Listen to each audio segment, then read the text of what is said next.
Good afternoon to all, and welcome to the press conference on freezing and confiscation of proceeds of crime with the rapporteur from the Civil Liberties, Justice and Home Affairs Committee, Mrs. Monica Macovei. The committee just adopted the negotiating mandate by 46 votes in favor, 7 against, and 3 abstentions. And I will immediately give the floor to the rapporteur so that Mrs. Macovei can explain the importance of this directive. Hello, everyone, and thank you very much for coming. I was quite nervous before the vote, as I did a lot of work and a lot of compromises, and you always have surprises, or you have to expect surprises. So I'm happy it ended well and with a really large majority. Basically, what in this draft directive, it's a confiscation of products and instrumentalities of crimes in, let's say, 3 ways. When you have a criminal conviction at the end of a criminal trial, then the judge confiscates what was proved to be the object of the criminal offense. This is nothing new for any of the member states. It's an old practice.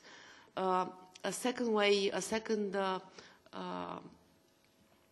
kind of confiscation is extended confiscation, which we now have in a Council directive since 2005.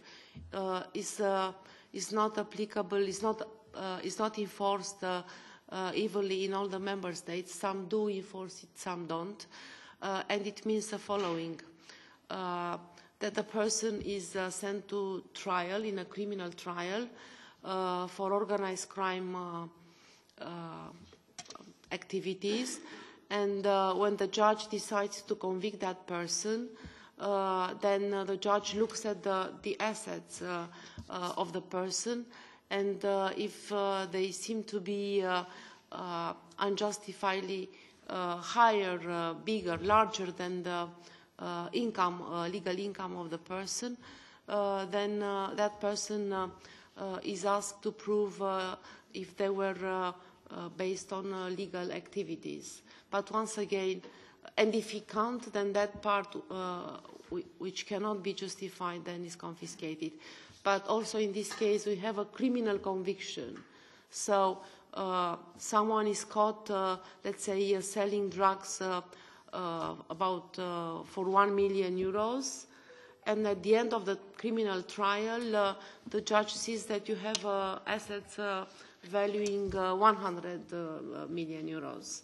And so if you can't show that they are legal, there is a presumption that you also did trafficking of drugs. It's only for activities of a similar nature. So it's not only that you cannot justify it, but it also needs some indications, elements of proof that this was done for the rest of the assets. So that's extended confiscation. And then the third one is non-conviction based confiscation. And this was the most, let's say, debated topic. So the cases where non-conviction based confiscation is going to work, at least considering the report adopted today by the Parliament, are the following. If the person dies during the criminal investigations or criminal proceedings in the court, if the person fled, if the person has a major illness that makes it impossible to come before the judicial authorities.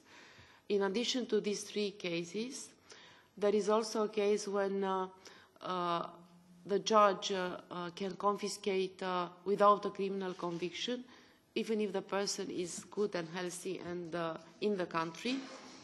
And this happens for activities of a criminal nature, which have to be proved by the authorities. It could be prosecutor or an office, a state office. In Ireland, for instance, is the Criminal Assets Recovery Office. So it has to be proved that the assets come from criminal activities. And the procedures and the trial must be in accordance with Article 6 of the European Convention of Human Rights, which is guaranteeing the right to a fair trial, and also in accordance with the Charter of Fundamental Rights of the European Union. So I would say these are the 4 cases of non-conviction based confiscation. Also, we regulated the third-party confiscation, and one can take the property from the third party if the third party knew that the goods he she bought were coming from criminal activities, or he had reasons to believe so and ignored them.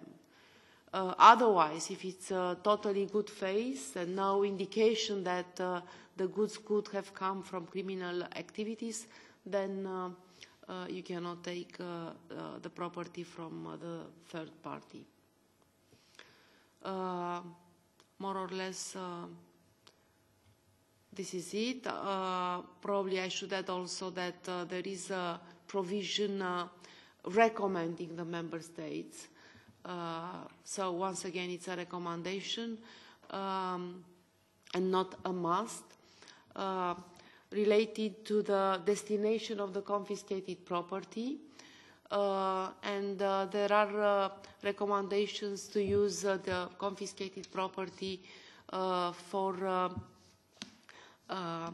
compensating the victims, or for strengthening the law enforcement, or social reuse of the property, as it happens, for instance, currently in Italy.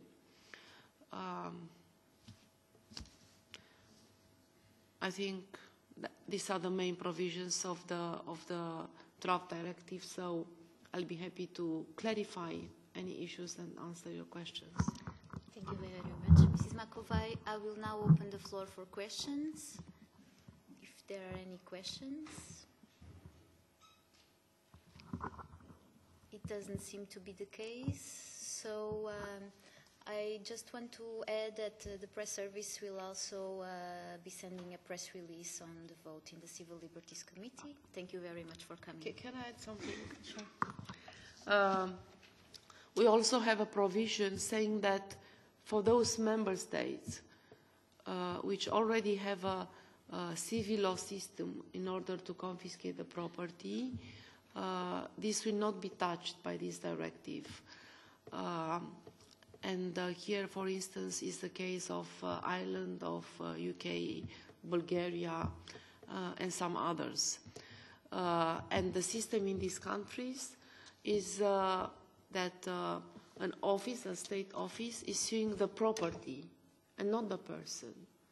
They don't seek to put the person behind bars. They don't bring a criminal charge against any person, but they sue the property. So these systems will not be touched. Sure. Actually, I do have a question. Do you have any kind of figures on the assets that have been confiscated? Any of the latest figures on the amounts, and whether or not you have on these non-conviction-based confiscations? Do you have any idea of how much this could also return, as far as thanks? For the time being, we don't have in the EU non-conviction-based confiscation, except the member states I mentioned, which are using civil proceedings, and where the evidence has a different standard. It's balance of probabilities and not guilty or not beyond any doubt. And I can't give you right now figures. I can send it by email, but they are the most successful in confiscating, and it's logical. And to me, this is the future. I mean, this was the first step. I had to compromise in order to have it adopted and voted by my colleagues. But to me, this is the future, to have civil, or we can call them in any way we want, but to sue the property, because that's most important. If you prove that these are dirty money, then you have to take them, because otherwise they go into into organized crime. They strengthen the networks of organized crime, and some of it funds the terrorism. And also they could come back into the illicit economy through money laundering. So it's much more important to go after the money across the border than to put some people again behind bars and leave all this money outside, or confiscate only the amount which were object of the criminal case. So to me, this is the future. Today we made the first step. Let's see what comes after the trialogue. But anyway, we have now cases where non-conviction-based confiscation is possible. Thank you very much. Any more questions? It's not the case, so thank you. Thank you.